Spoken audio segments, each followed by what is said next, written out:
Muy buenas tardes. Mi nombre es Milton Andrade. Voy a participar en este conversatorio denominado Equidad y Calidad de Educación Superior. En primer lugar, voy a pedir disculpas por no poder participar de manera sincrónica por motivo de que estoy afectado con el virus del COVID. Entonces, igual pido disculpas si es que en el momento que esté dando mi punto de vista se ha interrumpido por uno de los síntomas que es la tos. Yo voy a participar con el tema nuevo paradigma del profesor en la pospandemia.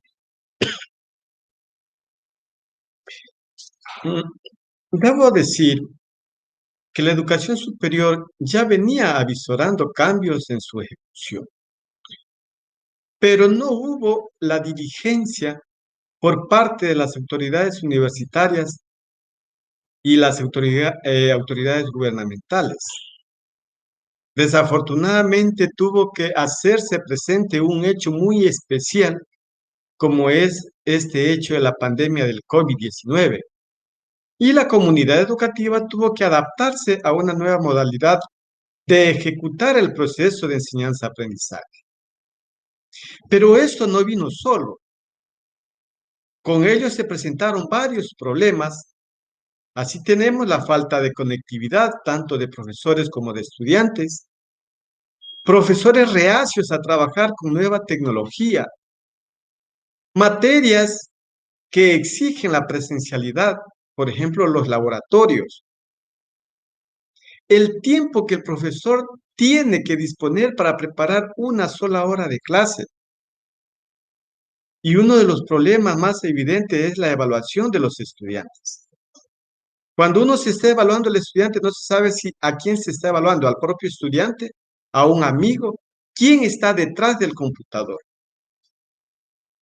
Y por otro lado, cuando se empezó con esta modalidad remota que le llamo, uno de los problemas más graves fue que los estudiantes estaban reacios a estudiar en esta modalidad, porque parecía que no era nada serio o parecía que no iban a dar los resultados necesarios.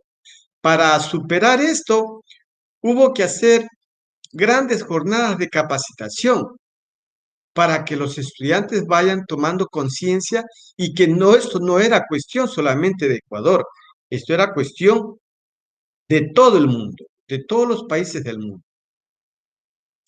Pero con esto de la pandemia surgen varias interrogantes que nos planteamos. ¿Qué pasará con las instituciones de educación superior una vez superada la pandemia?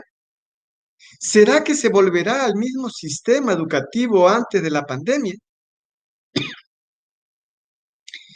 Lo ejecutado en la pandemia, en el aspecto educativo, ¿termina? ¿Concluido el periodo pandémico? ¿Se plantearán nuevos paradigmas en la educación superior en la pospandemia? ¿Será que hay que aprovechar esta oportunidad para darle un vuelco total a la actividad educativa? Considerando que son estas las que forman o instruyen a personas y que en esos últimos tiempos se siente una falta de credibilidad acerca de las instituciones de la sociedad y que lógicamente la comunidad endosa esos problemas a las universidades del país. Hay varios desafíos que tiene que afrontar la educación superior. Se habla de 5 aspectos críticos que adolece la educación superior antes, durante y después de la pandemia, donde el rol del docente es fundamental. Tenemos la equidad en el acceso. Esto se refiere a la limitada capacidad de acceso a la educación superior que tiene un gran porcentaje de personas, comparado con el bajo porcentaje que tienen esos estudiantes para entrar a la universidad. La relevancia, limitada relevancia en los contenidos académicos que se dan en las universidades. La gobernanza, que se realice de manera ordenada y eficaz la gobernanza de las instituciones de educación superior y, por qué no decirlo, del sistema de educación superior. La innovación, es decir, la necesidad de innovar, investigar y desarrollar el proceso de enseñanza-aprendizaje. La función del profesor universitario tiene que verse innovada. Y la internacionalización, que se tiene un concepto vago y errado de lo que es la internacionalización. Se dice que es el intercambio de estudiantes, cuando este concepto va mucho más allá de esto. Decir que la educación superior es considerada como el principal factor de movilidad económica, el principal factor de democratización de nuestras sociedades, puesto que las personas, entre más educadas están, valoran más la civilidad de las diferentes sociedades. Ayuda a que los jóvenes se formen como personas más tolerantes y con más conceptos de ciudadanía. En el transcurso de la presente pandemia se ha logrado obtener algunos aprendizajes o lecciones. Entre ellos, existe poca preparación y planeación. Eso es lo que se ha detectado. El entorno operacional de las instituciones de educación superior es bastante frágil.